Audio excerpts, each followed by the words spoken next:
जी जी अगर एक बंदे की सोर्स ऑफ इनकम सिर्फ सैलरी है क्या 75% लेंगे तो जारी बात है वो सैलरी से कम आएगा उसके लिए कौन सा टेबल लगाएंगे? भाई, सिर्फ सैलरी है तो कर ले न्यूमेरिकल। एक बंदे की इनकम फ्रॉम सैलरी है,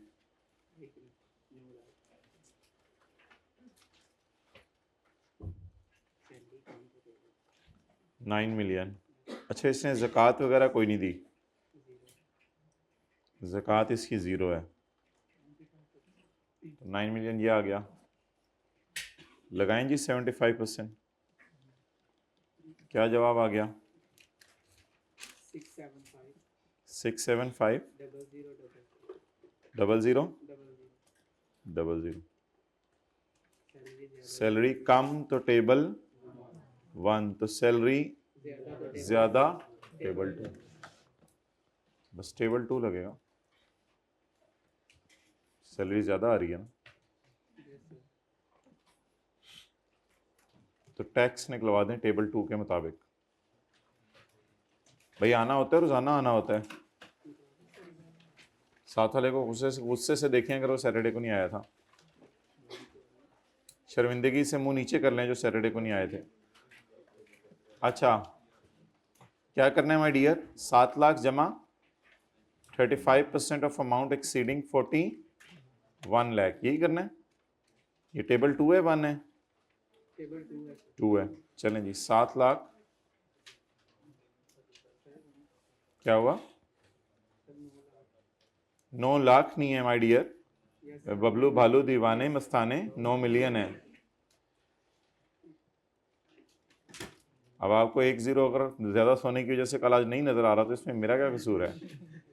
बहुत ख़तरनाक चीज़ है ज़्यादा सोना, और ये आपके बच्चे आपको देख के तो रिकॉर्ड तोड़ेंगे दुनिया के। तो अब्बा ही सोया रहते हैं, अम्मा ही सोई रहती हैं, तो हम क्या करें? जमा 30 इंटू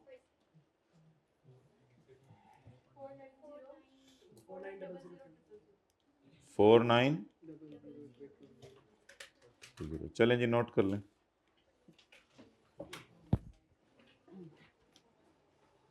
कर लें भाई। 24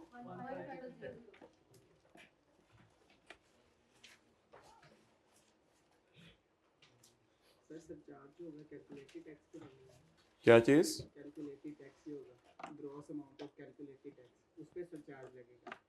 सरचार्ज इस पे लगेगा 241500 पे। अगर ये 10 मिलियन से ज़्यादा होगी तो सरचार्ज लगेगा।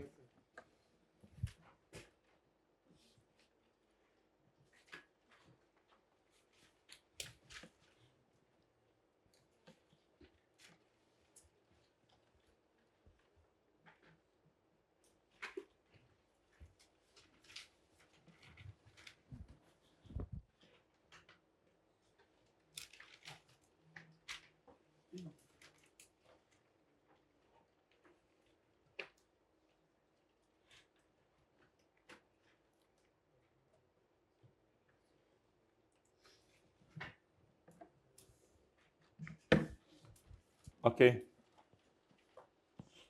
हो गया जी।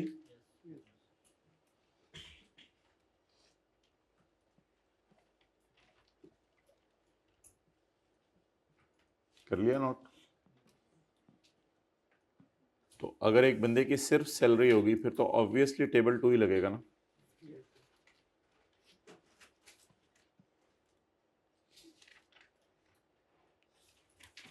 अच्छा, ये वाली हमारी एक लाइन रह गई है पेज 42 के पहले बॉक्स के एंड पे, इसको भी छोड़ दें, इसको नहीं अभी हमने पढ़ना। In case of an AOP that is a professional firm. अच्छा जी, page 42।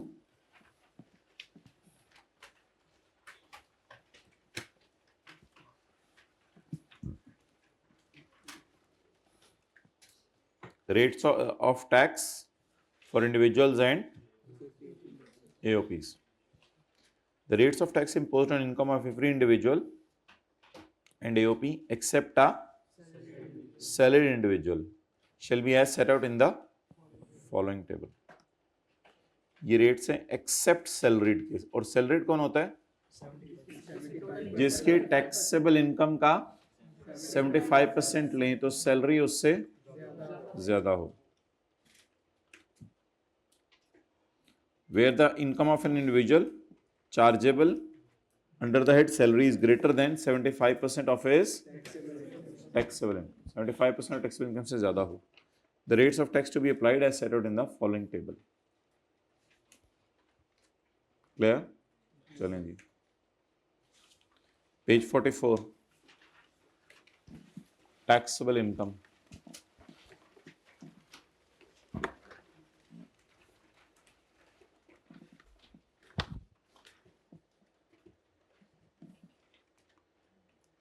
The taxable income of a person for a tax year shall be the total income for the year reduced by total of any total income में से अगर deductible allowances minus कर दें तो आपकी क्या निकल आएगी. कल हमने सवाल किए थे टोटल इनकम में से डिडक्टेबल अलाउंस माइनस किए थे तो क्या निकल आई थी. Taxable income. डन. तो टोटल इनकम में से डिडक्टेबल अलाउंसेस माइनस करेंगे तो बताएं क्या जवाब आ जाएगा. Taxable income. आगे चलें.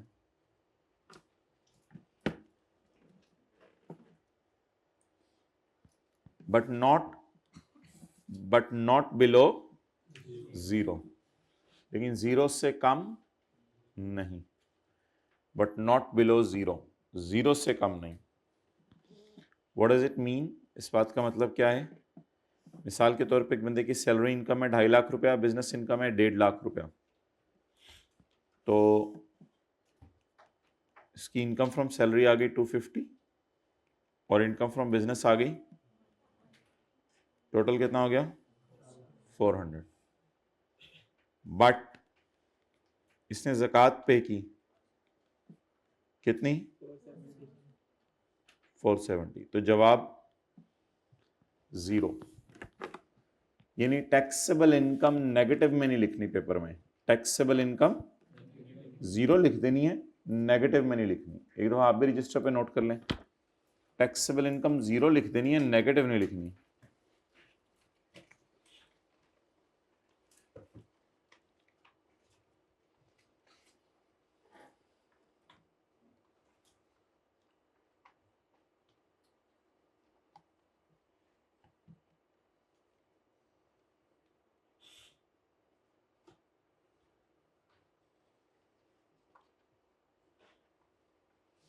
अब्दुल्ला से कहीं वो रिस्पॉन्ड करे मुझे.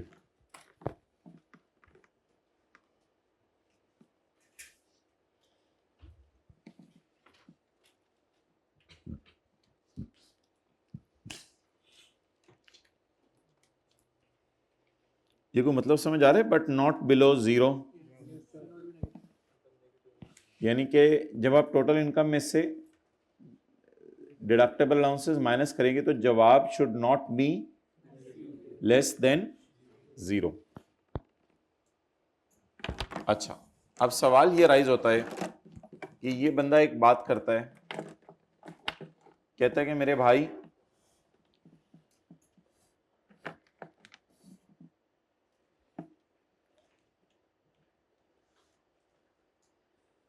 चलें इसको अगले सफ़े पे देख लेते हैं. यहां तक क्लियर. तो यहां हम नेगेटिव 70,000 लिखेंगे या यहां हम जीरो लिखेंगे. जीरो लिखेंगे. But not below zero. इसको काट देंगे. नहीं उठा रहा. Total income. The total income is sum of person's income under all heads of income for the year. सारे हेड्स ऑफ इनकम को जमा करेंगे तो माय डियर क्या निकलेगी. Total income. जैसे कल हमने salary, business, capital gain, property, other source को जमा किया था तो हमारी क्या निकल आई थी. तो बोले total income is the sum of person's income under and person's income exempt from under any provision of this ordinance. अच्छा जी, एक साहब कहते हैं मैंने कमाई है income from salary.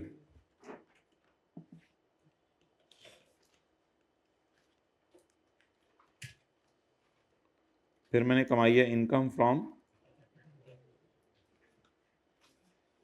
Capital gain.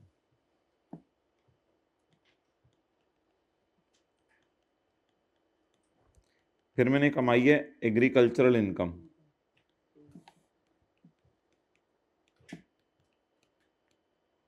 Total income कितनी आ गई?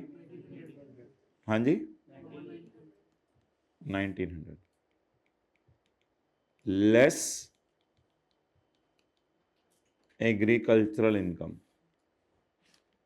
इस इनकम को हम लेस कर रहे हैं क्योंकि ये माफ है, इस पे टैक्स माफ है। जवाब 1600। ज़कात उसी तरह लेस करनी है जिस तरह करते थे, मिसाल के तौर पे 50, तो जवाब इट इज़ माई टैक्सेबल। कभी कभी गवर्नमेंट किसी बंदे को प्रमोट करने के लिए ये कहती है कि हम आपकी इनकम को क्या कर देंगे माय डियर, माफ़ कर देंगे। कभी कभी हुकूमत किसी बंदे को कि बिजनेस को प्रमोट करने के लिए कहती है कि हम आपकी इनकम क्या कर देंगे, माफ़ कर देंगे। अगर गवर्नमेंट किसी बंदे की इनकम माफ़ कर दे तो सवाल ये है कि अगर उसकी इनकम माफ़ है तो क्या उस पर टैक्स देना है या नहीं देना? और बोले नोट करने का टाइम तो नहीं दिया मैंने, क्या उस पर टैक्स देना है या नहीं देना? नहीं देना। तो आप फिर एग्जेम्प्ट इनकम को टोटल इनकम तक पहुंचते हुए ऐड किया करेंगे, लेकिन बाद में इसलिए लेस कर दिया करेंगे क्योंकि इस पे आपने टैक्स जमा, तो मेरी इनकम तो ये थी लेकिन मैंने लेस इसलिए कर दिया कि मैंने इस पे टैक्स नहीं दे रहा। नोट कर। तो टोटल इनकम में एग्जेम्प्ट इनकम्स आएंगी या नहीं आएंगी? आएंगी, आएंगी। मुझे तो लग रहा आ रही है। टोटल इनकम में एग्जेम्प्ट इनकम्स आएंगी या नहीं आएंगी? लेकिन टैक्सेबल इनकम में नहीं आएंगी। हाँ जी,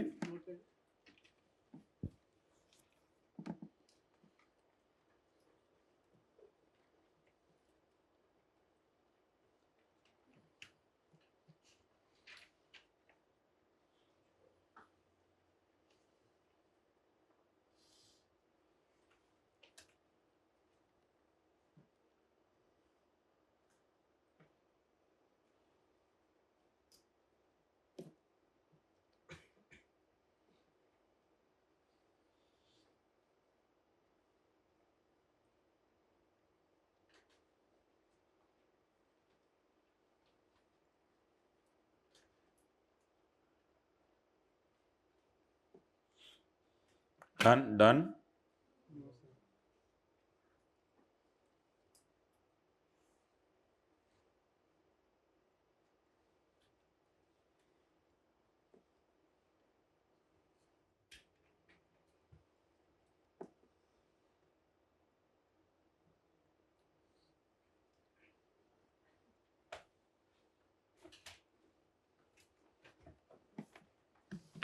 ओके, चलो चलिए भाई, वो तो उधर करना है नीचे। हाँ हाँ, इधर नहीं, उनसे पूछो बेसमेंट में। हाँ जी, हो गया D.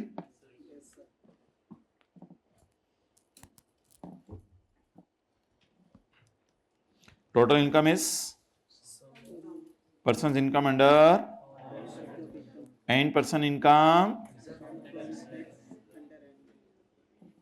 Total income means incomes under and income. सारे हेड्स को भी जमा करें और साथ एग्जेम्प्ट इनकम भी डालें, तो फिर आपकी क्या निकल आएगी? Total income. Okay, got it guys. हर गाय को पता चल गया हो। हेड्स ऑफ इनकम कौन से हैं? हेड्स ऑफ इनकम कौन से हैं? छोड़ो salary, property, business, capital gain and नौकरी कर रहे हैं, कारोबार, नौकरी कर रहे हैं, घर किराए पे दिया हुआ है, कारोबार कर रहे हैं, शेयर खरीद के बेच रहे हैं, और इसके अलावा कोई इनकम।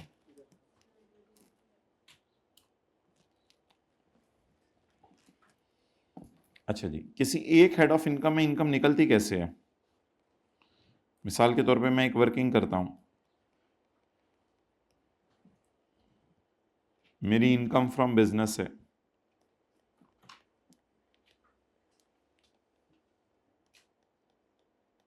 रेवेन्यू, एक दुकान है, जनरल स्टोर है, जिसमें बेच के बॉटल्स को पैसे आए 500,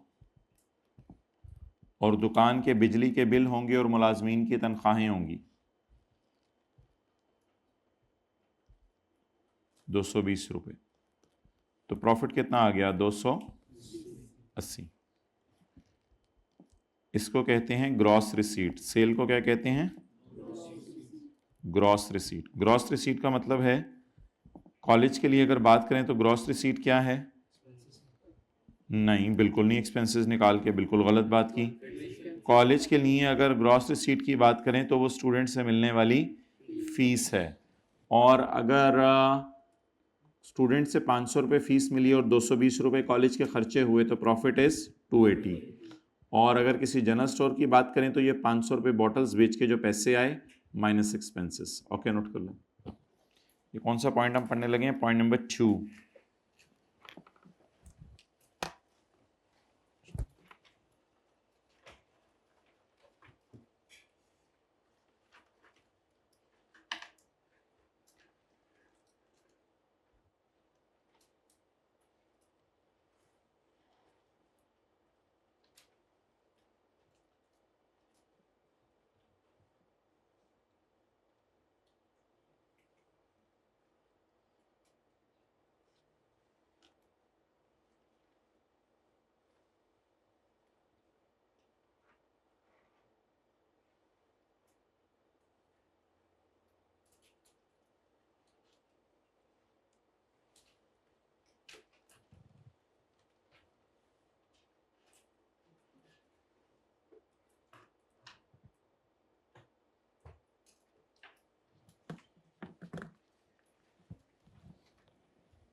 ओके,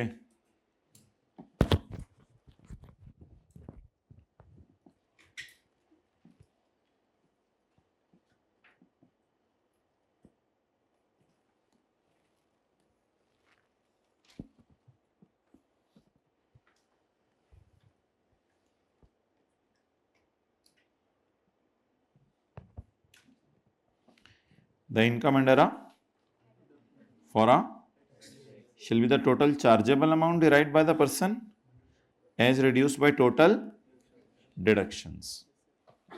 तो total chargeable amounts derived by the person as reduced by the total deductions, तो इसका नाम उसने रखा है चार्जेबल, यानी इस पे टैक्स देना है। Reduced by the total deductions. Deductions और डिडक्टेबल अलाउंस में क्या फर्क है? डिडक्शन और डिडक्टेबल अलाउंस। देखिए मिसाल के तौर पे कल हमने जो पहला न्यूमेरिकल किया था, ये मेरी इनकम है 22 लाख, ये इनकम है 22 लाख। 22 लाख कैसे आई? मिसाल के तौर पे 23 लाख मेरी सेल थी और 1 लाख मेरे खर्चे थे, तो जवाब क्या आ गया? अब टोटल इनकम से पहले पहले जो खर्चा बिजनेस का माइनस हो गया है वो डिडक्शन है, और जो ज़कात माइनस हुई है वो डिडक्टेबल। फर्क समझ आ गया? टोटल इनकम से पहले पहले सेल में से जो माइनस हुए हैं खर्चे, that is deduction, but the zakat is deductible allowance. तो टोटल इनकम से ऊपर ऊपर क्या माइनस हो जाता है? डिडक्शन। और टोटल इनकम के बाद क्या माइनस होता है? शन, शन बल, शन बल, शन बल। ये क्या है? शन। ये क्या है? बल। शन बल, शन बल। ये डिडक्शन, ये डिडक्टे बल।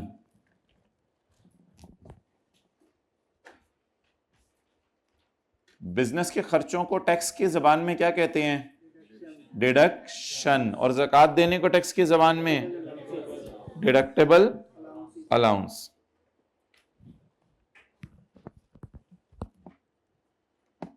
ओके,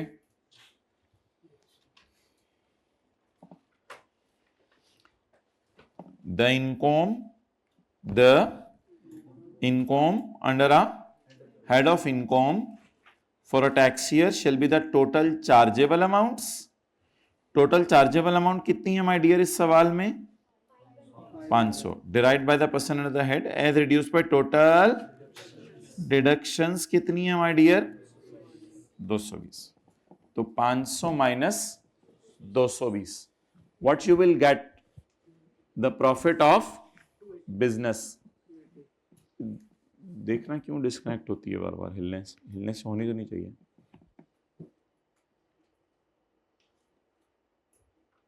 अच्छा भाई, जिंदगी कभी ऐसा मोड़ दिखा सकती है?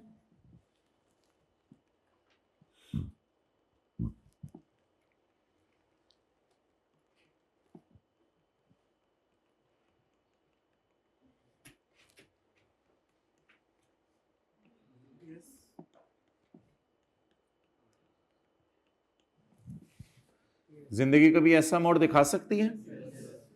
हाँ, हमने पढ़ा था ज़कात माइनस करें तो जवाब नेगेटिव में नहीं लिखना, जीरो लिखना है, लेकिन डिडक्शन माइनस करें तो जवाब नेगेटिव में आ सकता है। लिख लें, ये कौन सा पॉइंट है अब? 3।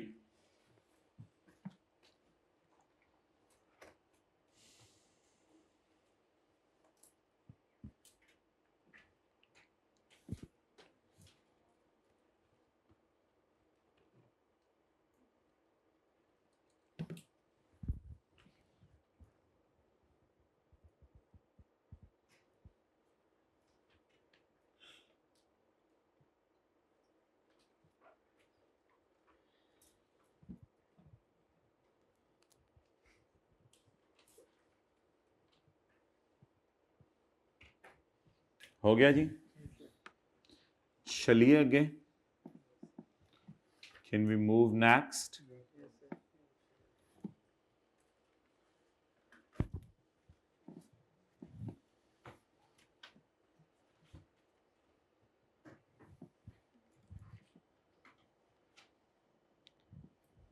डिडक्शंस चार्जेबल अमाउंट से बढ़ गई हैं, बोलें।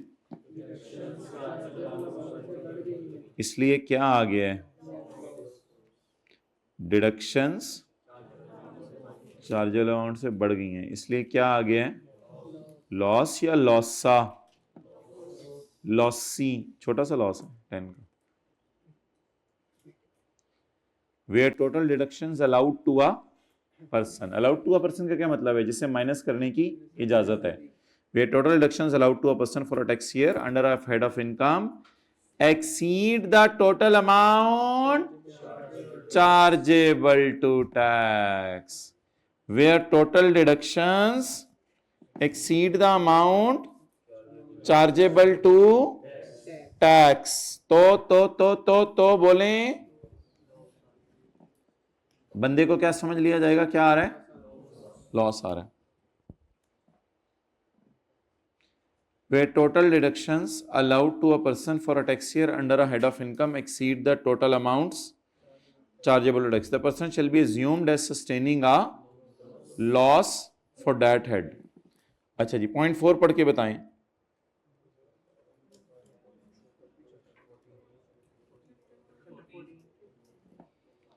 A loss for a head of income shall be dealt with in accordance with chapter 14। इस लॉस का करना क्या है, इसको हम किस चैप्टर में देखेंगे?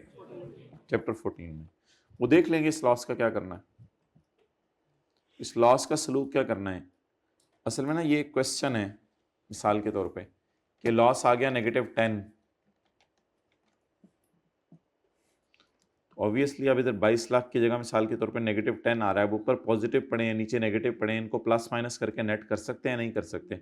ये सारा डिटेल से देखेंगे किस चैप्टर में? चैप्टर 14। ओके,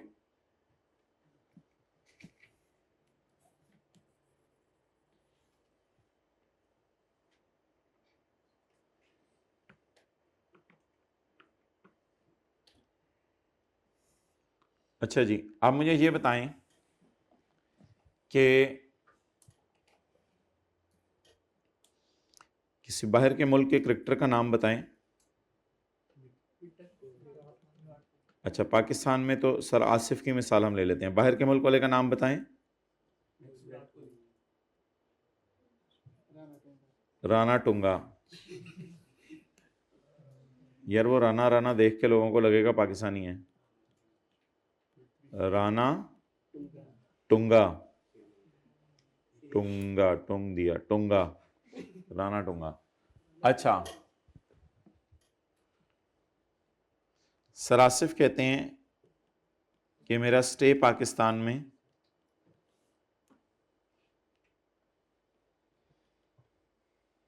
मेरा स्टे पाकिस्तान में 365 डेज रहा। और राणा टुंगा कहते हैं नहीं, मेरा स्टे तो पाकिस्तान में 10 डेज रहा। तो पास साबित क्या हुआ कि ये क्या बन गए, रेजिडेंट, और ये क्या बन गए, नॉन रेजिडेंट। डन। जिसका स्टे पाकिस्तान में 183 डेज से ज्यादा हो वो बंदा क्या बन जाएगा, और जिसका स्टे पाकिस्तान में 183 डेज से कम हो वो क्या बन जाएगा, नॉन रेजिडेंट। अब इन्होंने पाकिस्तान में भी इनकम कमाई और बाहर के मुल्क में भी इनकम कमाई।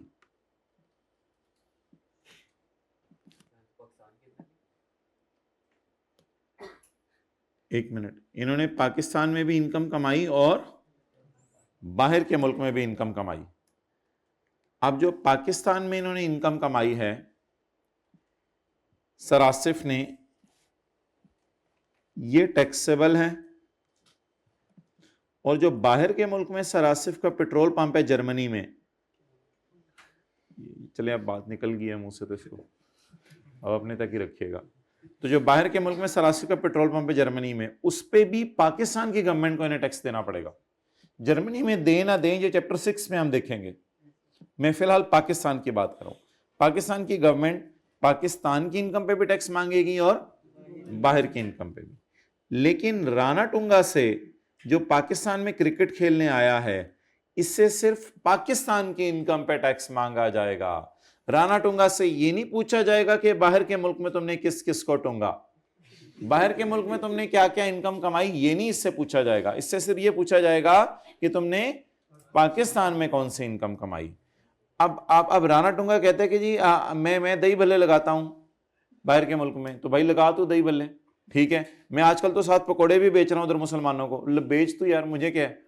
तो बाहर के मुल्क में ये टुंगा जो मर्जी करे, हमें इससे कोई कंसर्न नहीं है। और ये इसकी इनकम टैक्सेबल है या नॉट टैक्सेबल है, नॉट टैक्सेबल। तो बता दें नॉन रेजिडेंट्स को क्या बहुत बड़ी खुशखबरी है, नॉन रेजिडेंट्स जो बाहर के मुल्क में कमाते हैं उस इनकम पे पाकिस्तान में टैक्स नहीं देना, क्योंकि ये बाहर के मुल्क में जो मर्जी कमाए हमें इससे क्या। हाँ, अगर तुम हमारे पास आओगे तो छितर खाओगे, मतलब ये कि हमारे पास आके कोई इनकम कमाओगे तो उस पर तो तुम्हें टैक्स देना पड़ेगा। एनओटी कर लें।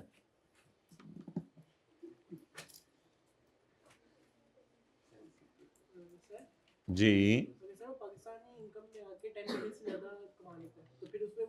पाकिस्तान,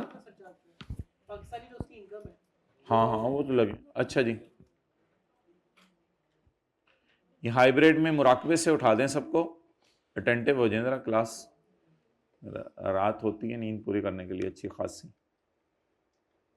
काफ़ी लंबी रातें हैं आजकल तो। 10 बजे भी तरावी पढ़ के सो जाए, 4 बजे उठ जाए, 6 घंटे सो के लुट मचा दें।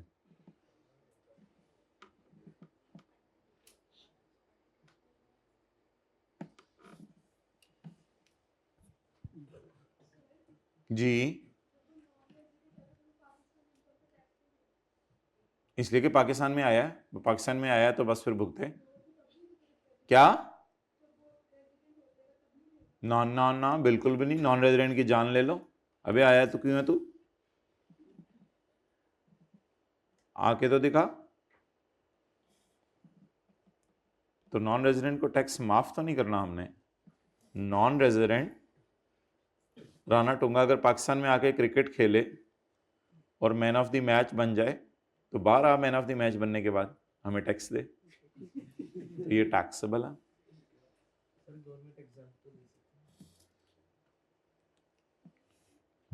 गवर्नमेंट एग्जाम कर दे तो उस एक्सेप्शंस की क्यों बात करें, हम तो जनरल रूल की बात करें। एक्सेप्शन कोई सिलेबस में हुई मैं पढ़ा दूंगा। डोनाल्ड ट्रंप पाकिस्तान 0 डेज के लिए आया, लेकिन पाकिस्तान में इसके गोलगप्पे बिकते हैं, ट्रंपियन गोलगप्पे। अच्छा, ये बंदा नॉन रेजिडेंट है, याद रखिएगा, क्योंकि पाकिस्तान का स्टे इसका कम है, लेकिन पाकिस्तान में इसने दुकान खोली हुई है। माय डियर, पाकिस्तान में दुकान खोली हुई है, इसलिए इसकी इनकम भी क्या होगी, टैक्सेबल। तो नॉन रेजिडेंट का पाकिस्तान आना जरूरी है या कोई जरूरी नहीं है पाकिस्तान आना? बस इनकम का माल है अगर नॉन रेजिडेंट, तो उसको क्या देना पड़ेगा, टैक्स देना पड़ेगा जी। हाँ, एओपी के केस में भी ऐसी।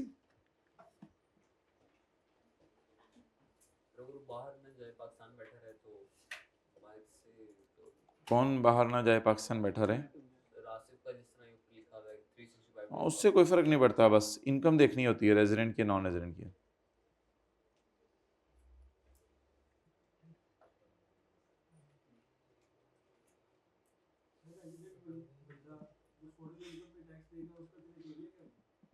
रेजिडेंट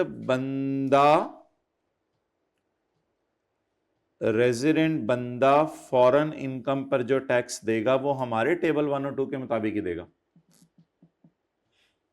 हमारे टेबल 1 और 2 के मुताबिक ही देगा। चलें जी, यहां एग्जाम्पल करें।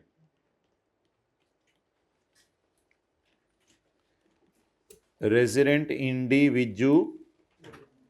इंडिविजुअल सर आसिफ कॉलेज से कमा रहे हैं इनकम फ्रॉम सैलरी। कॉलेज से क्या कमा रहे हैं, इनकम फ्रॉम सैलरी। और इनकम फ्रॉम बिजनेस कमाई जर्मनी में। ये पीएसआई क्या है और एफएसआई क्या है, फॉरेन सोर्स इनकम। पीएसआई क्या है, अभी ये लिखा होगा ना डब्बे में, हम देखेंगे पाकिस्तान सोर्स इनकम और फॉरेन सोर्स इनकम। तो सर आसिफ ने कॉलेज से कितने कमाए, 7 लाख, और जर्मनी से कितने कमाए, 8 लाख। आप बता दें इनकी टोटल इनकम। लेकिन मैं क्यों डाल रहा हूं जर्मनी वाली इनकम को, मुझे तो नहीं डालना चाहिए इसमें, क्यों डालना चाहिए? हाँ, क्योंकि रेजिडेंट हैं, रेजिडेंट की पाकिस्तान की इनकम भी टैक्सेबल है और बाहर के मुल्क की इनकम भी टैक्सेबल है।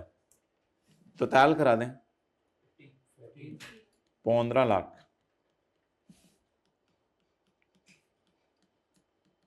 इसमें से ज़कात माइनस कर दें। आज आप जवाब दे दें 14 लाख।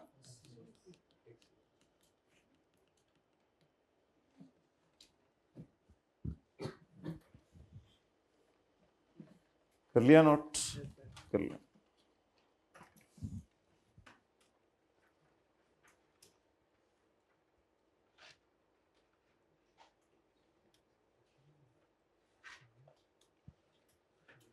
साथ वाला अगर छुट्टी करके आपके पास आए और आपको कहे यार समझा दो कल की क्लास में क्या हुआ था, आप उसे क्या कहेंगे, माफ करो भाई, माफ करो यार, अपना काम करो यार, खुदा के लिए यार, खुदा छोड़ दे मेरी जान यार, ना छेड़ मलंगानो, प्लीज माफ करो यार। या आप माशाल्लाह बहुत रहम दिल हैं और आप उसको समझाएंगे बिठाएंगे, इस तरह वो ख़राब भी तो हो सकता है ना, ये भी तो मसला है। वो कहेगा समझ लिया करेंगे, चलो इसी से देख लें। अब आप सोच के डिसीजन लीजिएगा, सोच के डिसीजन लीजिए।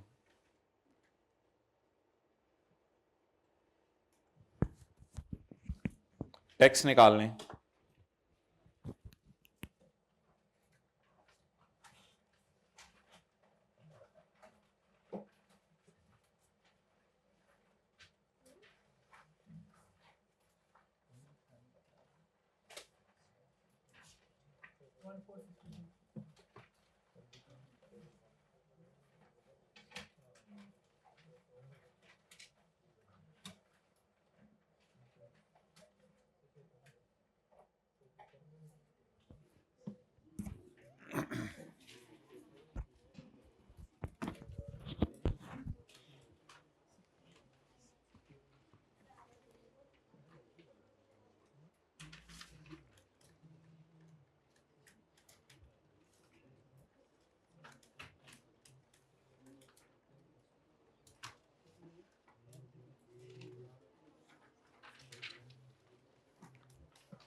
भाई ये कुछ ऑनलाइन वाले हजरात चाहते हैं कि डेली जो है वो उनके मैसेजेस को रिस्पॉन्ड किया जाए। तो भाई ये at the time of admission भी बता दिया गया था, और फिर भी अगर कोई सेटिस्फाइड नहीं है तो मेरे ख्याल से पता नहीं 3-4 दिनों में तो आपके पास वैसे भी ऑप्शन है कि आप अब उसको रिफ़ंड करवा सकते हैं। अगर आप सेटिस्फाइड नहीं है, किसी ऐसी जगह भी आप देख सकते हैं एडमिशन लेना जहाँ डेली रिस्पॉन्स हो, लेकिन हमने आपको बता दिया था कि हम वीकली रिस्पॉन्स किया करेंगे, और बेस्ड ऑन पास्ट एक्सपीरियंस कोई ऐसा बड़ा मसला नहीं है। और ऑब्वियसली जो स्टूडेंट ऐसा है जिसको डेली सवाल पूछना पड़ता है, और ऐसी बात भी नहीं है जो कहा जा रहा है कि जूम मीटिंग में टाइम, जूम मीटिंग आप घंटे की करें, 2 घंटे की करें, 3 घंटे की करें, मैंने तो कभी ख़त्म नहीं करूँगा। तो जितनी देर आपके सवाल चलते रहेंगे वो रिस्पॉन्ड होंगे, लेकिन जो लिमिटेशन है आपको बता दी हुई है कि हफ्ते में एक ही दफ़ा रिस्पॉन्स होगा, और अल्लाह का शुक्र है कई सालों से सिलसिला चल रहा है। बाकी ऑब्वियसली अगर किसी को डेली सवाल पूछने की आदत है तो वो फिर ऑब्वियसली किसी ऐसी जगह एडमिशन ले ले जहाँ डेली रिस्पॉन्ड किया जाता है। और 90% स्टूडेंट्स तो ऐसे हैं, फिजिकल और ऑनलाइन वाले कोई सवाल पूछते ही नहीं, उनका नॉर्मल तरीके से चल रहा होता है। लेकिन अगर किसी की है ऐसी नेचर तो ऑब्वियसली उसको फिर ये चीज़ सूट नहीं करेगी इधर। ओके, नेक्स्ट भाई, अब आप मुझे ये बता दें कि, और टीए से मैं तो नहीं रिस्पॉन्ड करवा सकता, टीए के जवाब की क्या जिम्मेदारी है, टीचर के जवाब और टीए के जवाब में। अच्छा भाई, टैक्स निकलवा दें माय डियर, टैक्स कैसे होगा? और ऑब्वियसली चीज़ें टैक्स में चल रही होती हैं, जहन में हज़ार सवाल आते हैं, लेकिन वो एक तो पहली बात ये है कि इन बच्चों के सवाल भी मैं इसलिए रिपीट नहीं करता कि मेजॉरिटी चीज़ें आने वाले दिनों में डिस्कस होनी है। अब किसी के जहन में इधर बैठे बैठे ये सवाल आ रहा होगा कि बाहर के मुल्क में भी वो टैक्स दे के आएगा, पाकिस्तान में भी बाहर के मुल्क वाले तो जर्मनी वाले सलासे से टैक्स मांगेंगे पेट्रोल पंप पे, उसका क्या बनेगा पाकिस्तान में? तो ये सारी चीज़ें चैप्टर 6 की हैं, तो ऑब्वियसली स्मूथली चीज़ें लेके चल रहे हैं और तरतीब से लेके चल रहे हैं। और चलिए जी आगे, टैक्स निकलवाएं। अच्छा भाई मुझे बताएं, टेबल 1 लागेगा, टेबल 2 लागेगा?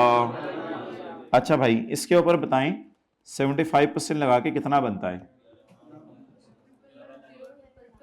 111 000 111 000। इसके ऊपर लगाएं 75% लगा के, ये जो जवाब आया है सैलरी कम, तो टेबल 1, तो टेबल 1 लगा दें माय डियर। 146,000।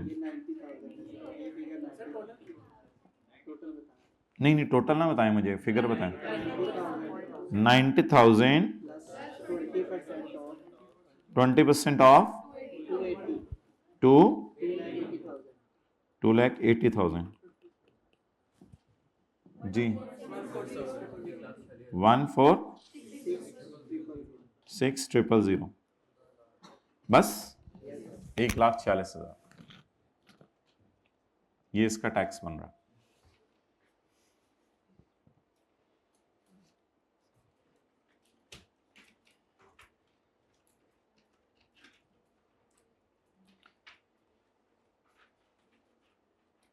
क्योंकि हर बैच में कोई 4-5 स्टूडेंट्स इस तरह आते हैं, उनकी कंप्लेंट्स, उनको मसला होता है कि हमें डेली रिस्पांस चाहिए, तो इसलिए एडमिशन के टाइम पे बता दिया जाता है। ओके, अच्छा माय डियर आप आ जाएं पेज नंबर 44 पे। Page number 44।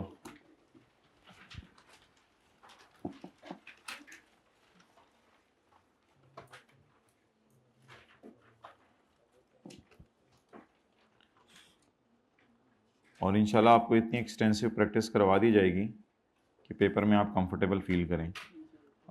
लेकिन ये डिपेंड करता है आप साथ साथ पढ़ रहे हैं या नहीं पढ़ रहे हैं। The income of a resident person under आ shall be computed by adding Pakistan source income and by adding foreign source income। तो बोले माय डियर, रेजिडेंट की कौन कौन सी इनकम टैक्सेबल है? पाकिस्तान सोर्स और रेजिडेंट की कौन कौन सी इनकम टैक्सेबल है? और फॉरेन सोर्स इनकम। लेकिन my dear, the income of a non resident person under आ shall be computed by considering only amounts that are Pakistan source income।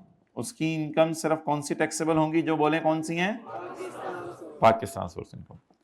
तो माय डियर, अगर एक बंदा रेजिडेंट है तो उसकी पाकिस्तान की इनकम पे भी सरासिफ ने टैक्स देने और जर्मनी वाली इनकम पे भी पाकिस्तान के टेबल के मुताबिक टैक्स देना है, टेबल 1 और 2 जो हमने पढ़ा। और अगर एक बंदा नॉन रेजिडेंट है जैसे राना टूंगा, तो ये सिर्फ पाकिस्तान में जो करने आया हम इसी पे टैक्स मांग सकते हैं ना। बाहर के मुल्क में जो मर्जी गुल खिलाता है खिलाए, हमें इससे क्या फर्क पड़ता है? डन जी। सरासिफ अगर 180 दिन गुजारे तो क्या बन गए? Non resident. तो नॉन रेजिडेंट के लिए क्या रूल है? सिर्फ पाकिस्तान की इनकम पे टैक्स देंगे बस। रेजिडेंट ने पाकिस्तान और फॉरेन दोनों पे देने और नॉन रेजिडेंट ने पाकिस्तान पे देने।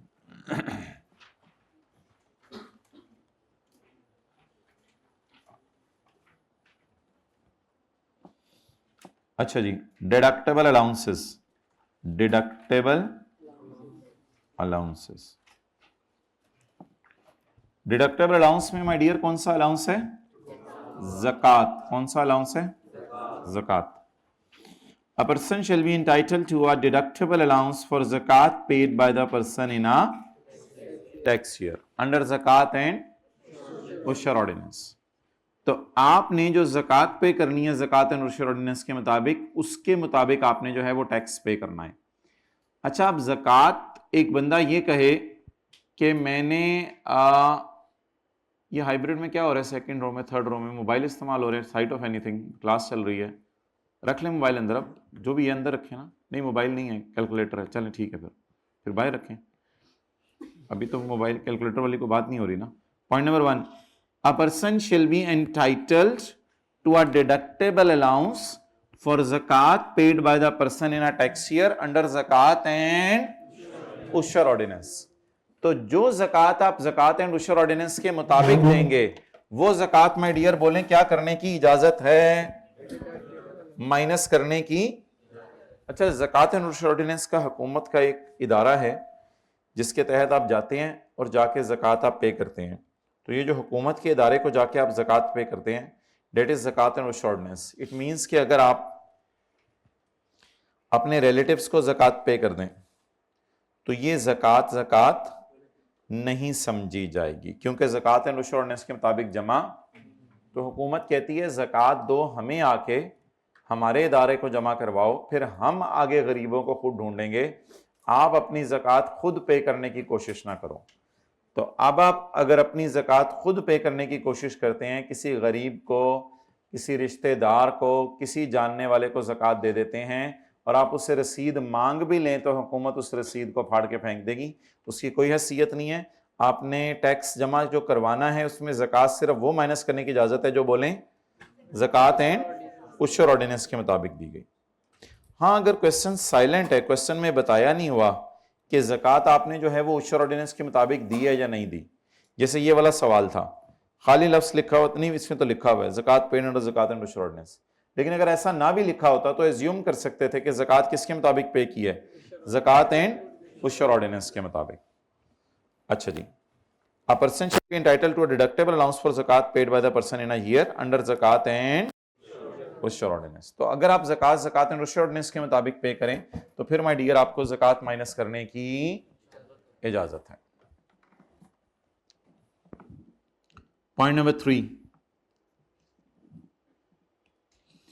An allowance for a tax year that is not fully deducted. एक अलाउंस जो टैक्स ईयर के लिए होगा जो फुली डिडक्ट नहीं हुआ। मतलब क्या? जैसे अभी हमने सवाल किया उसमें बताएं इनकम फ्रॉम सैलरी कितनी थी 250, इनकम फ्रॉम बिजनेस और ज़कात 470। ये साल कौन सा था? मैं देख लेता हूं। आप लोग रिलैक्स कर जाएं। आप पता नहीं क्या कर रहे हैं, रिलैक्स कर जाएं आप लोग। नहीं छोड़ें, आप ना बताएं, रिलैक्स कर जाएं, टेक लगाएं आप लोग, छोड़ें ऑनलाइन वालों, आप लोग पढ़ो इधर आओ से, थोड़ा सा लेट जाएं आप लोग। साल कौन सा था? 2019। इनकम फ्रॉम सैलरी कितनी थी? छोड़ दें, मैं देख लेता हूं 250। इनकम फ्रॉम बिजनेस ऑनलाइन वालों 150, वेल डन। ज़कात ऑनलाइन वालों 470। सैलरी कितनी? बिजनेस 150, टोटल 490, 470 माइनस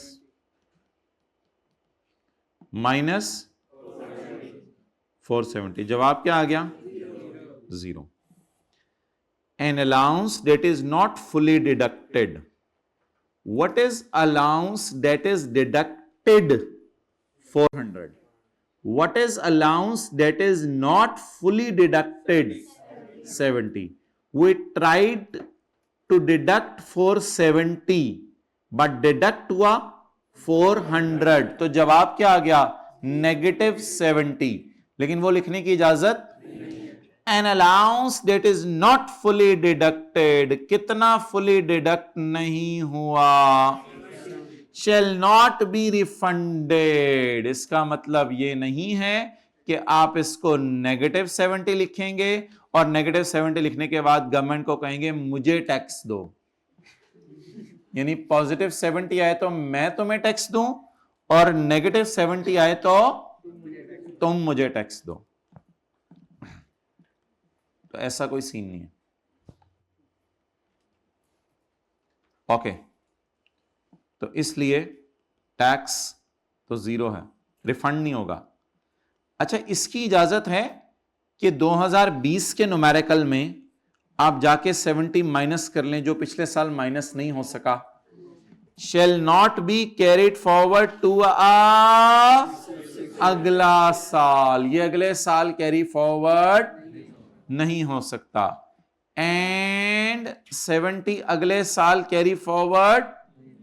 और क्या इसकी इजाजत है कि 2018 में पिछले साल जाके कैरी बैक कर लें टू प्रीसीडिंग ईयर? ये पिछले साल जाके भी माइनस नहीं हो सकता। नोट कर लें, ये पिछले साल जाके भी माइनस नहीं हो सकता, इस साल भी माइनस नहीं हो सकता।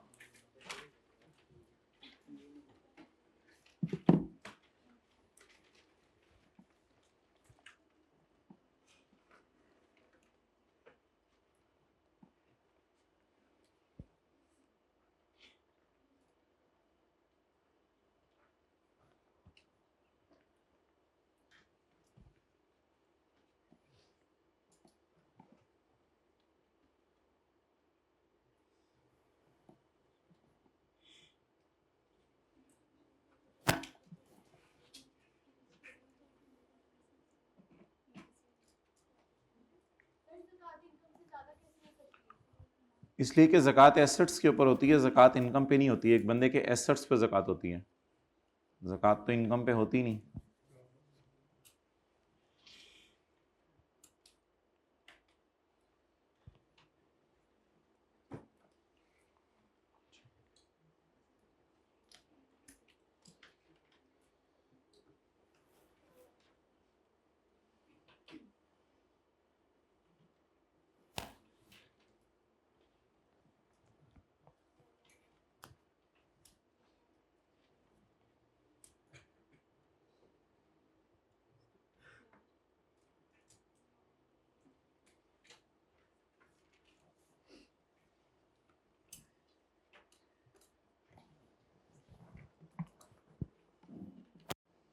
ओके,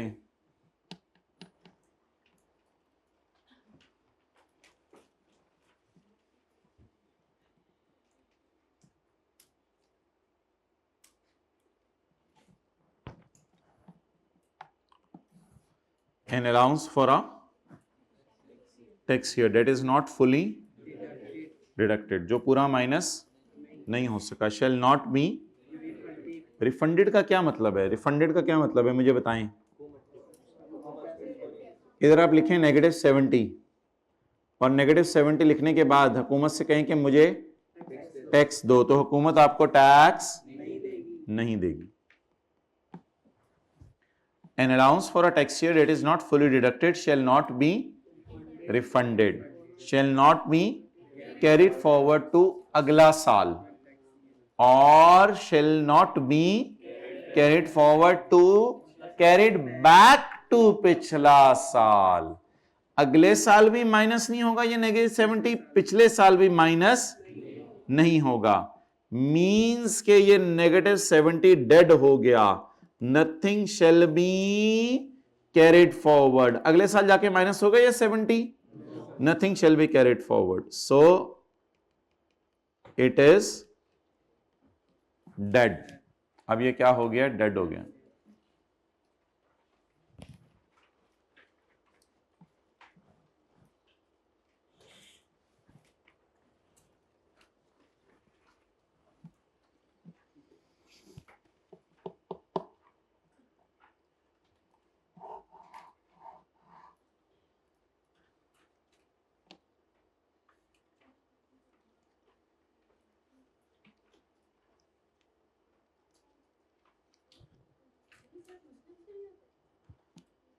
हाँ वही देंगे। अच्छा जी,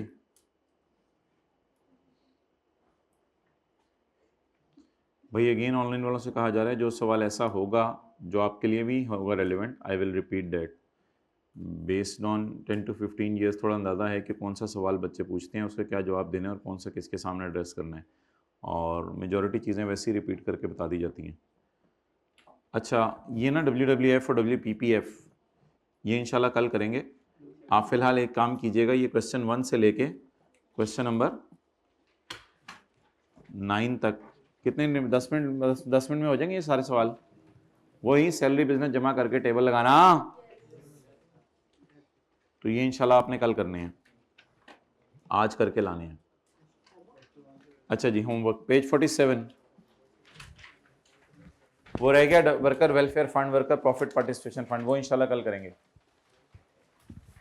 principles of taxation of individuals, principles of taxation of individuals, individuals के टैक्स लगाने के बुनियादी असूल।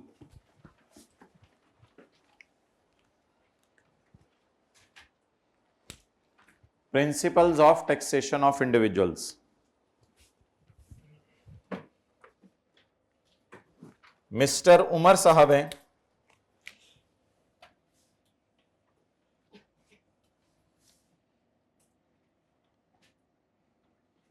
और मिस सारा हैं।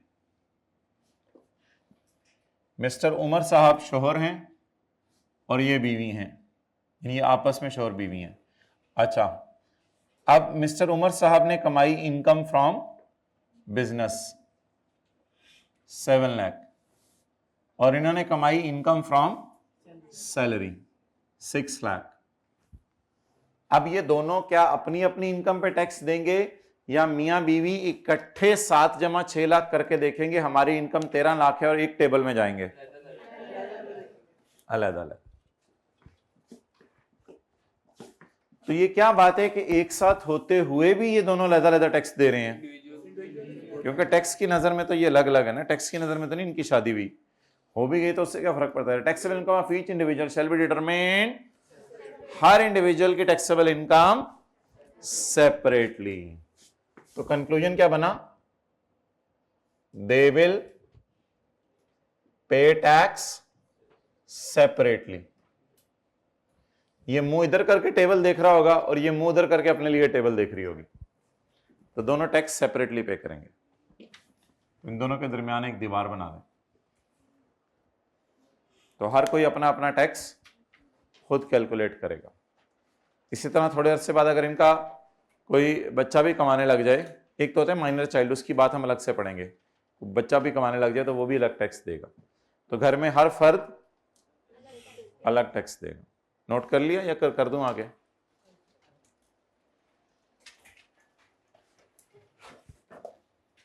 साथ वाले के सर पे थोड़ी थोड़ी देर बाद शफकत का हाथ रखते रहा करें, अपना नहीं, शफकत का।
ले आओ भाई इधर।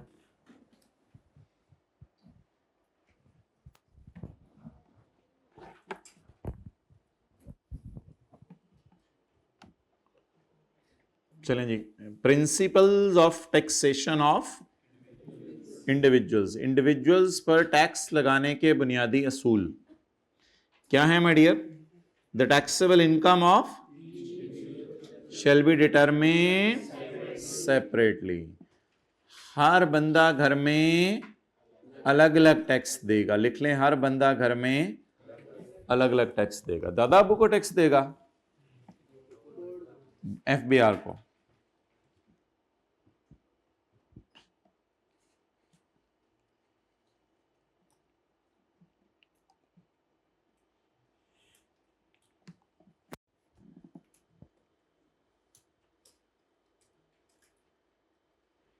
चलें जी,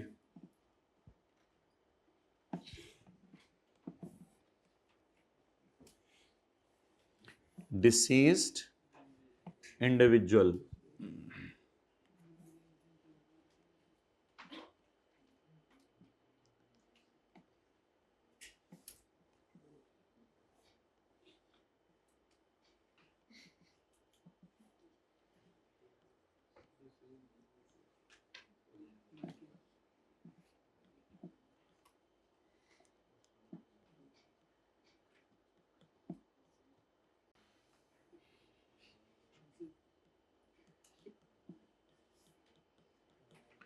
बीवी बच्चे छोड़े इसने, जाने वाले ने।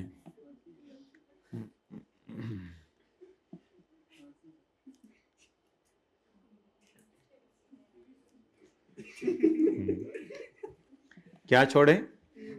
बीवी बच्चे छोड़े। पढ़े point 1। The legal representatives of a deceased individual shall be liable. Legal representatives of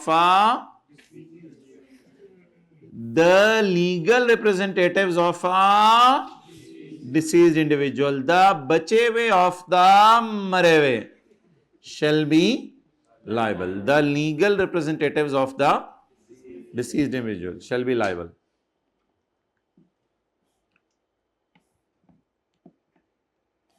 The legal representatives of a deceased individual shall be liable for any tax, किसी भी टैक्स के लिए, that individual, जिसके लिए इंडिविजुअल लायबल होता अगर वो ना मरता। अगर वो ना मरता तो जिस टैक्स के लिए वो लायबल होता, अब उस टैक्स के लिए कौन लायबल होंगे? इसके लीगल रिप्रेजेंटेटिव, वो रसा।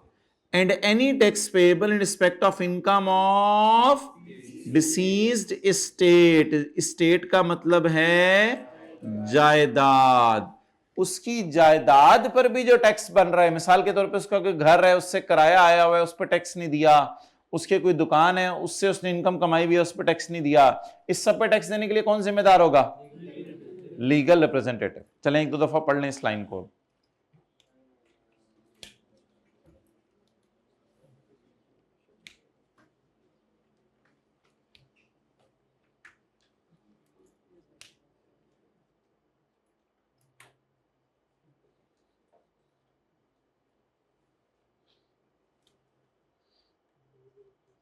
वो टीए भाई को बुलाएं। ये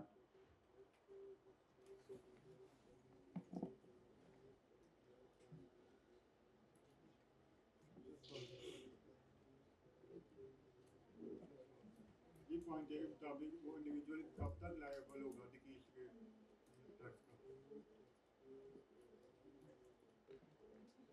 लीगल रिप्रेजेंटेटिव कब तक लायबल होंगे? जब तक इसका सारा टैक्स देना दें।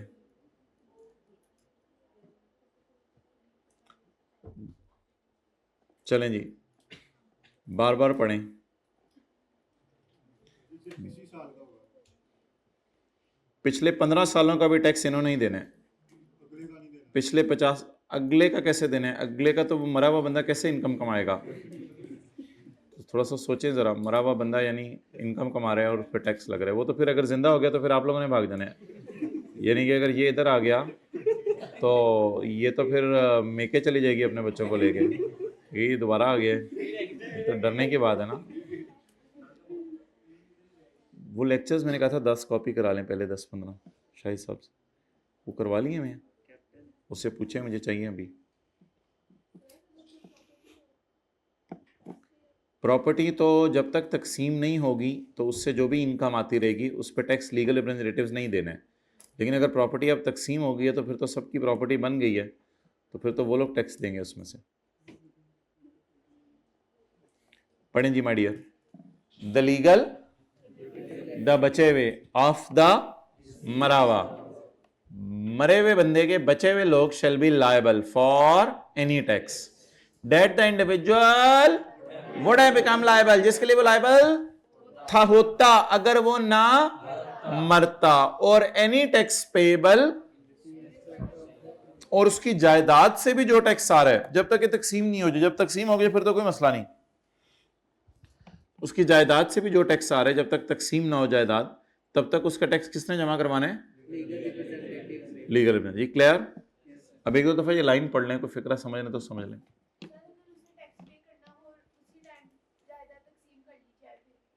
जायदाद तकसीम करने से पहले टैक्स पे किया जाएगा, उसकी जायदाद तकसीम नहीं की जाएगी, पहले उसमें से टैक्स पे किया जाएगा।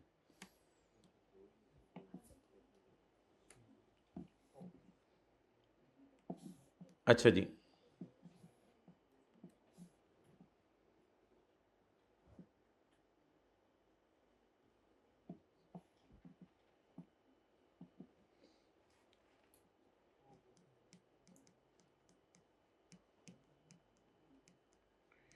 डिसीज्ड पर्सन के टोटल एसेट्स, मोटरसाइकिल, गाड़ी, कैश, घर वगैरह मिला के 2 मिलियन के हैं,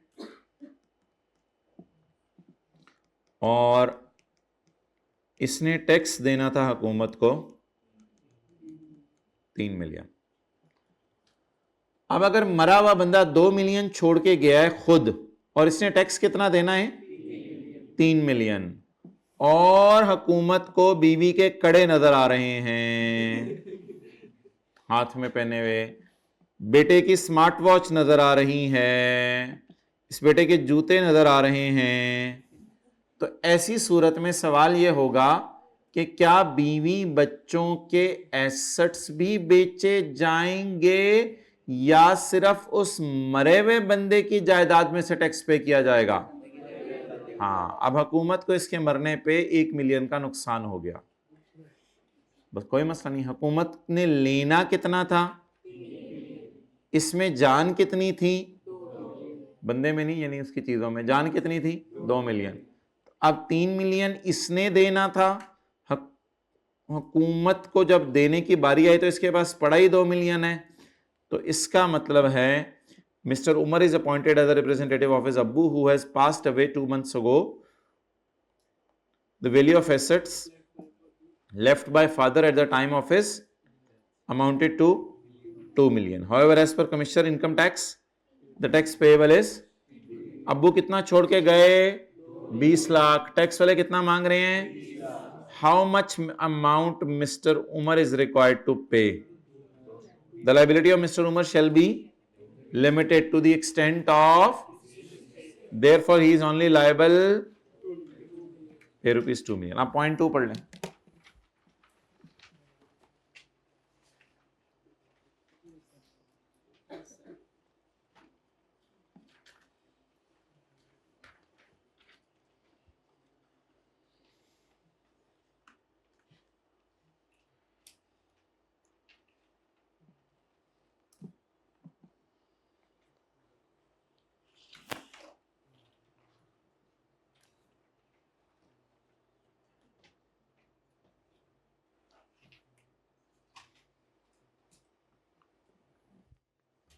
Done.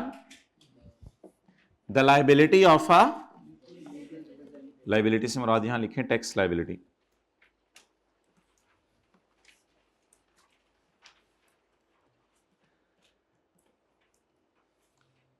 The tax liability of a legal representative shall be limited to the extent of deceased's estate. Legal representative की लाइबिलिटी सिर्फ कहां तक होगी? मरे हुए बंदे की जायदाद तक, उससे ज्यादा नहीं होगी. The tax liability of legal representative shall be limited to the extent of deceased estate.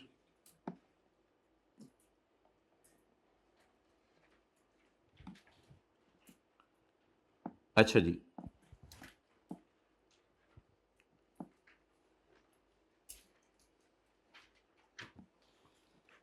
एक साहब हैं, उनके पास एसेट्स हैं 5 मिलियन के और वो मर गए. क्या हो गए? रे को थोड़ा सा साइलेंट रखें. और वो मर गए. अच्छा, अब जी डेथ होगी. और कुछ किसी ने बताना है?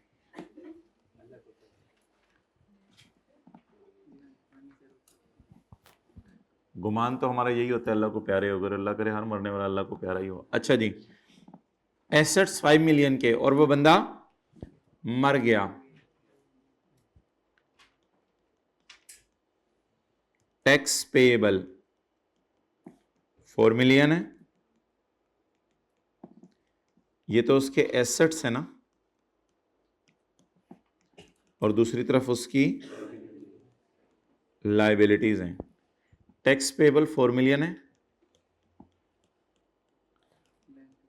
और बैंक लोन पेएबल 2 मिलियन है. आप बताएं जी, टैक्स वाले मांग रहे हैं 5 मिलियन और इसके पास पड़ा हुआ है, टैक्स वाले मांग रहे हैं 4 मिलियन और इसके पास पड़ा हुआ है 5 मिलियन. अब क्या करें, पहले बैंक को दें या टैक्स वालों को दें? भाई जो लॉ बताएगा, अपना लॉ तो ना बनाया करें प्लीज. आप कहीं पढ़ के देख लेते हैं, ये जवाब दिया करें. लॉ तो अपना ना बनाया करें ना, मैं लॉजिक पे तो सवाल नहीं पूछ रहा. द टैक्स लायबिलिटी, कौन सी लायबिलिटी? टैक्स का लफ्ज डालना पड़ेगा यहां पे. The tax liability shall be the first हक on the deceased estate. shall be की जगह अगर shall have करके पढ़ें तो ज्यादा आसान फिक्रा शायद लगे. The tax liability shall have the first हक on the, पहला हक किसका होगा? खाना है कम पड़ा हुआ है, बच्चे भी हैं, अम्मी भी हैं. आप बच्चे कुर्बानी कर दें, बच्चे की अम्मी पहले आप खा लें. यू हैव द फर्स्ट हक, फिर जो भी हुआ हम खा लेंगे. मैं मिसाल दे रहा हूं. तो tax liability shall have the first हक ऑन द डिसीज्ड एस्टेट. अब बैंक को अगर 1 मिलियन मिलता है तो मिले, हमें इससे कोई कंसर्न नहीं. फिलहाल टैक्स वालों को पहले फारग कर दें, उनको जल्दी उन्होंने जाना है, उनको 4 मिलियन उनका दें. Mister Umair is appointed as representative of his deceased uncle. Uncle से क्या मुराद है? चाचू या खालू या ताया या फूफा? पता नहीं, अंग्रेज़ तो अंकल ही कहते हैं। अच्छा, हो सकता है कुछ स्पेसिफिकली कहते हो, मुझे नहीं पता। मेरे पास सबको ही अंग्रेज़ अंकल कहते हैं। So marriage appointed representative was received Phupa. The value of assets left by his Phupa at the time of Phupa was 5 million. So at the time of death was rupees 5 million. Phupa ने कितना छोड़ा? Phupa ने कितना छोड़ा? 5 million. As per the commie, the tax payable by Phupa was, Phupa ने tax कितना देने? 4 million. Further, a bank loan of 2 million also payable by Phupa. How Mr. Umair should discharge the liabilities of Phupa? Firstly, he will make the payment of 4 million to Commissioner Income Tax as a tax liability. As tax liability is the first charge on the Phupa's estate. Remaining 1 million will be paid to bank. 5 में से 4 इनको दे देंगे, जो बच जाएगा 1 इनको दे देंगे। चलें, आप तीनों पॉइंट एक दफा पढ़ लें, फिर तीसरा पॉइंट पढ़।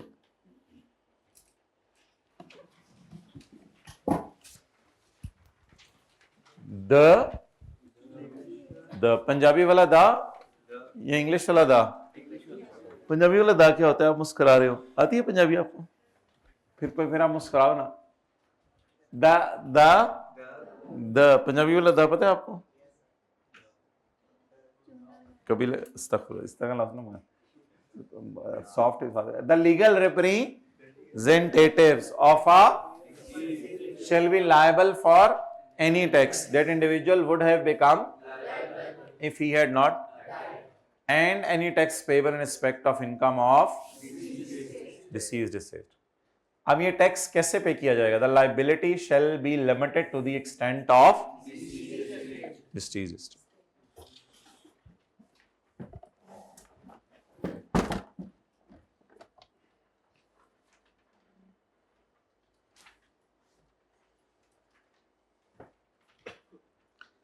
The tax liability shall have the first haq on the deceased estate. Tax liability का मरे हुए की जायदाद पर पहला हक होगा।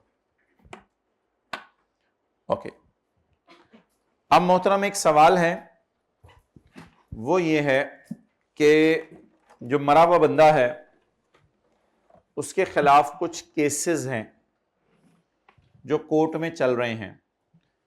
कुछ वो केसेस हैं जो उसके मरने से पहले उसके खिलाफ शुरू हो चुके थे, और कुछ वो केसेस हैं जो उसके मरने के बाद उसके खिलाफ शुरू हो सकते हैं। ये दोनों किस्म के केसेस, यानी मरने से पहले उसके खिलाफ शुरू हो जाने चाहिए थे लेकिन किसी को पता नहीं चला, शुरू नहीं हो सकते। हरकतें तो उसने मरने से पहले ही की हैं, मरने के बाद तो कोई हरकत नहीं ऐसी कर सकता। क्या कर सकता है? नहीं कर सकता। तो वो केसेस जो मरने से पहले उसके खिलाफ चल चुके थे और वो उन्हीं केसेस के गम में मर गया, वो केसेस भी अब लीगल रिप्रेजेंटेटिव के खिलाफ होंगे। और वो केसेस जो उसके मरने के बाद पता चले कि उसके खिलाफ शुरू हो जाने चाहिए और शुरू, अब वो भी किसके खिलाफ होंगे? चलें जी, पढ़ लें पॉइंट 3।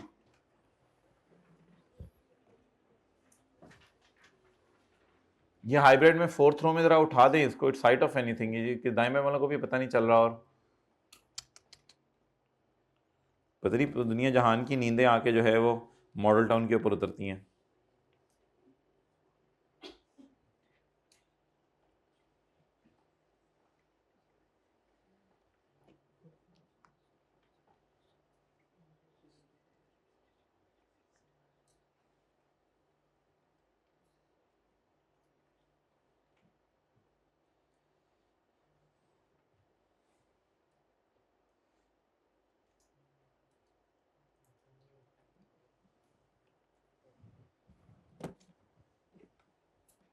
अच्छा जी,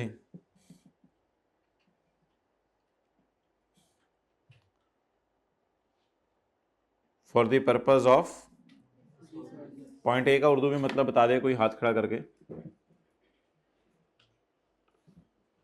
जी जी,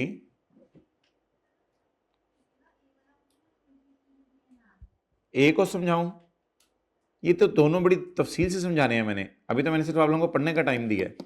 अभी तक तो अल्लाह का शुक्र है जितनी भी क्लासें हुई हैं कोई चीज़ भी हमने अनएड्रेस नहीं छोड़ी और ना छोड़ी जाएगी। अच्छा जी, पॉइंट ए बड़ी तफसील से इंशाल्लाह अभी मैं पढ़ाऊंगा। अभी तो आप लोगों को पढ़ने के लिए दिया था ताकि आप लोग खुद सोचे।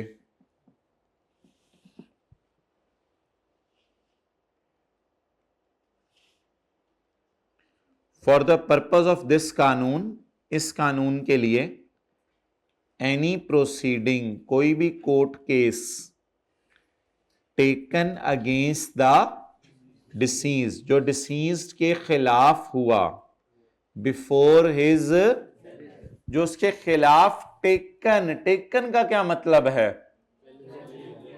लिया जा चुका था। Shall be taken against the, उसके मरने से, shall be assumed as having been taken against the, इसको assume किया जाएगा कि किसके खिलाफ ये केस चल रहा है?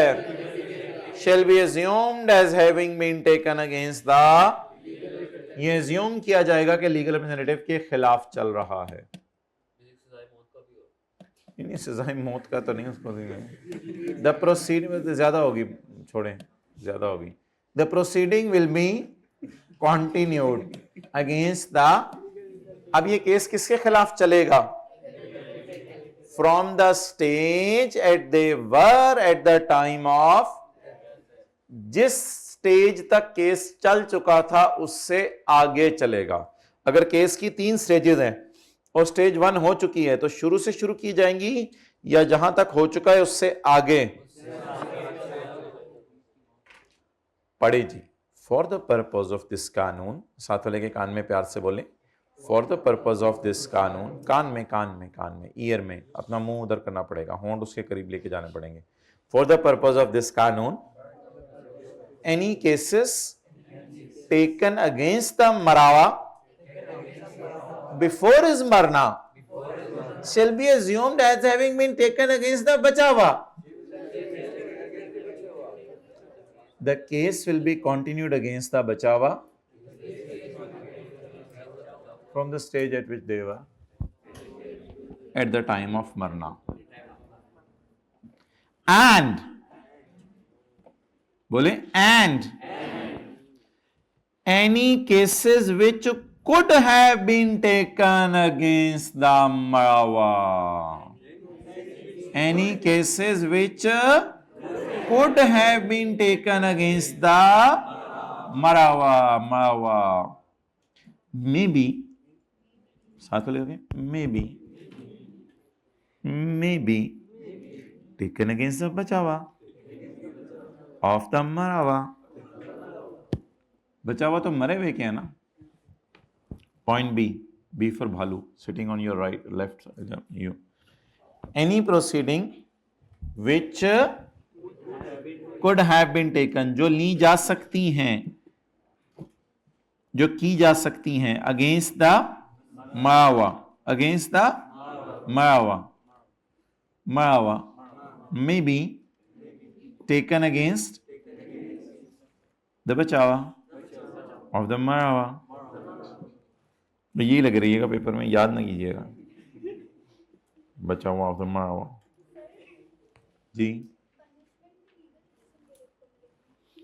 इसमें आमतौर पे इतनी पनिशमेंट्स नहीं होती हैं, आप लोग थोड़ा सा ज़्यादा वो समझ रहे हैं कि पनिशमेंट्स नहीं होंगी, बट टेक्स्ट बुक्स ही लेने होते हैं ज़रा रोब रूप डाल के जी।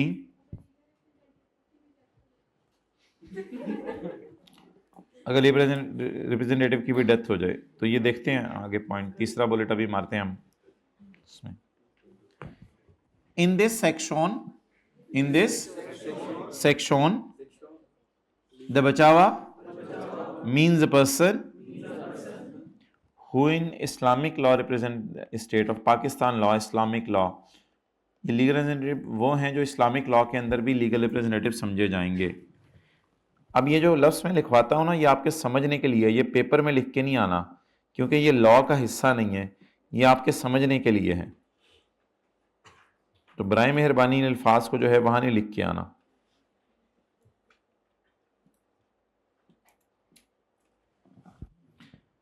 In this section legal representative means a person who in कानून रिप्रेजेंट द स्टेट ऑफ, वो इस्लामिक लॉ होगा, वो यहां नहीं लिखा हुआ। इसका मतलब है लीगल रिप्रेजेंटेटिव्स की लिस्ट इसने हमें बना के दी या किसी और लॉ में बनी हुई है, तो वही वाली हम यूज़ कर लेंगे, लेकिन वो अल्फाज क्या हैं किसी और लॉ में, वो हमारे स्कोप में, सिलेबस में नहीं है। बस हमें पता होना चाहिए जो किसी लॉ के, पाकिस्तान के इस्लामिक लॉ के तहत लीगल रिप्रेजेंटेटिव्स हैं, वो भी लीगल रिप्रेजेंटेटिव्स हैं।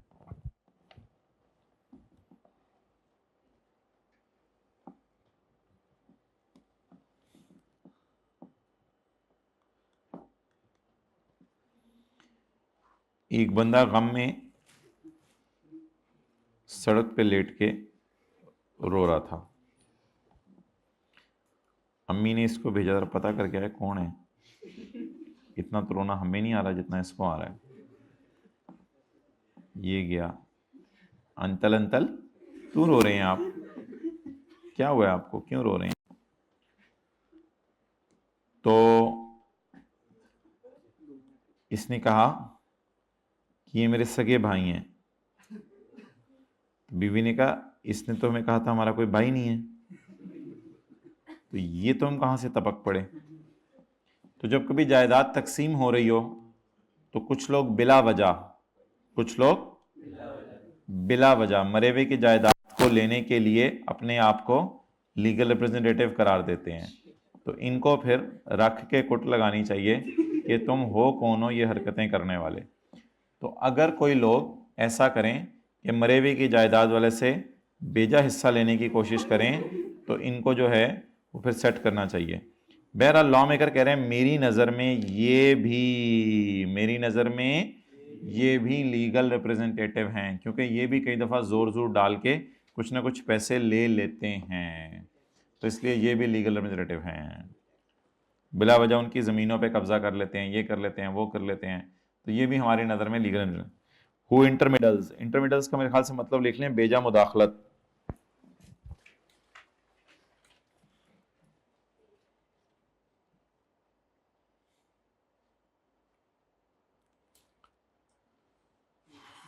चलें ये टाइम ख़त्म हो गया, कल इंशाल्लाह फिर आगे करते हैं। यहाँ से पॉइंट 3 इंशाल्लाह कल करेंगे, या भी कर लें, कल कर लेंगे, थोड़ा सा समझाने वाला है, टाइम लगेगा। वो इंटरमीडियल्स विद स्टेट ऑफ डिसीज्ड का क्या मतलब है? जो बिला वजह मरे हुए की जायदाद से पंगे ले। जी क्या? First bullet, who in law represent the estate of deceased person. कहते हैं इस्लामिक लॉ में जाके देख लो कि बाप के मरने पे कौन कौन इस्लाम में उसके वारिस बनते हैं, मेरी नजर में भी वही वारिस समझे जाएंगे। Who in law represent the estate of deceased person. जी क्या? बस जो भेजा मुदाखलत करे उसको आपने रिप्रेजेंटेटिव करार दे देना है। बाद में अगर वो नहीं है तो ठीक है, उसके पास कुछ नहीं है तो उसको फारिग कर दें।